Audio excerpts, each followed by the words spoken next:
Hey guys, it's Tara and welcome back to another video and another super delicious Instant Pot recipe. The holiday season is upon us and I think most of us are looking for easy and fast meals that we can make throughout the week so we're not spending all of our time in the kitchen. So today we're gonna make a recipe packed with protein, fiber, flavor that's so incredibly fast to make. We're gonna make eggplant curry and we're gonna use our Instant Pot, so this recipe could not get any simpler. Before we get started, if you have not already, I would love for you to be a part of this community. You do that by hitting the red subscribe button that's right below this video, and be sure to click the bell icon. That way you're notified each time I post a new video. If you guys are ready to make this super delicious eggplant curry, smash that like button and let's jump right into the video.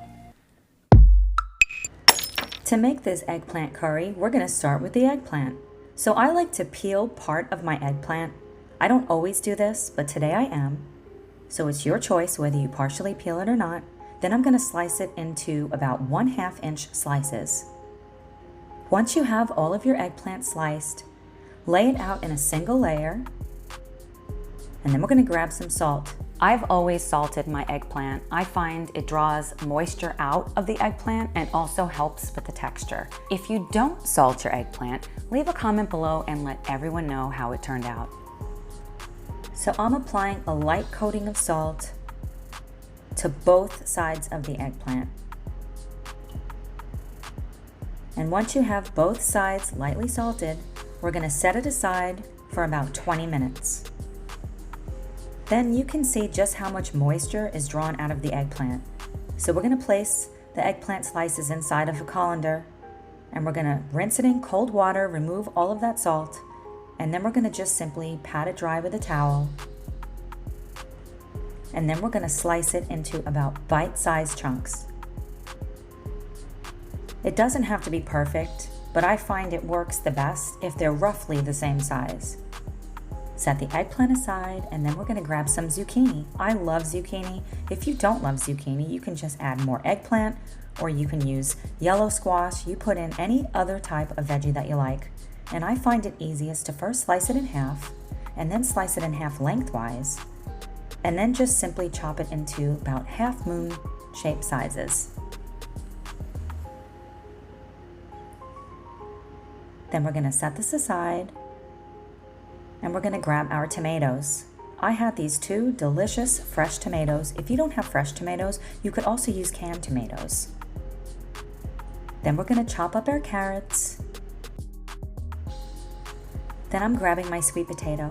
This recipe is very customizable. I had a sweet potato, so I thought, why not throw it in? If you have just a russet potato, yellow gold Yukon potatoes, or any other kind of veggie that you like, go ahead and throw it in and it will be delicious.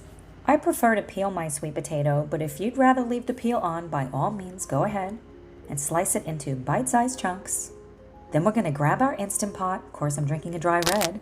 Add some oil. I love using the saute function on my Instant Pot. Heating up the oil and adding the curry paste allows the curry paste to become velvety smooth before you add all of the veggies. If you absolutely do not want to saute, by all means throw everything in and press start. It will still be delicious. It's really important to keep the curry paste moving on the bottom of the pot as you're mixing it so it doesn't burn. We're gonna add our water. Look at this beautiful velvety texture. Then we're gonna add our eggplant, our sweet potato, zucchini, carrots, and tomatoes. And we're gonna stir all of this together. Then we're gonna add our coconut milk. I'm adding the entire can, including the water. Give everything a good stir. Then I'm adding my dried spices. This is optional, but highly recommended to really ramp up the flavor.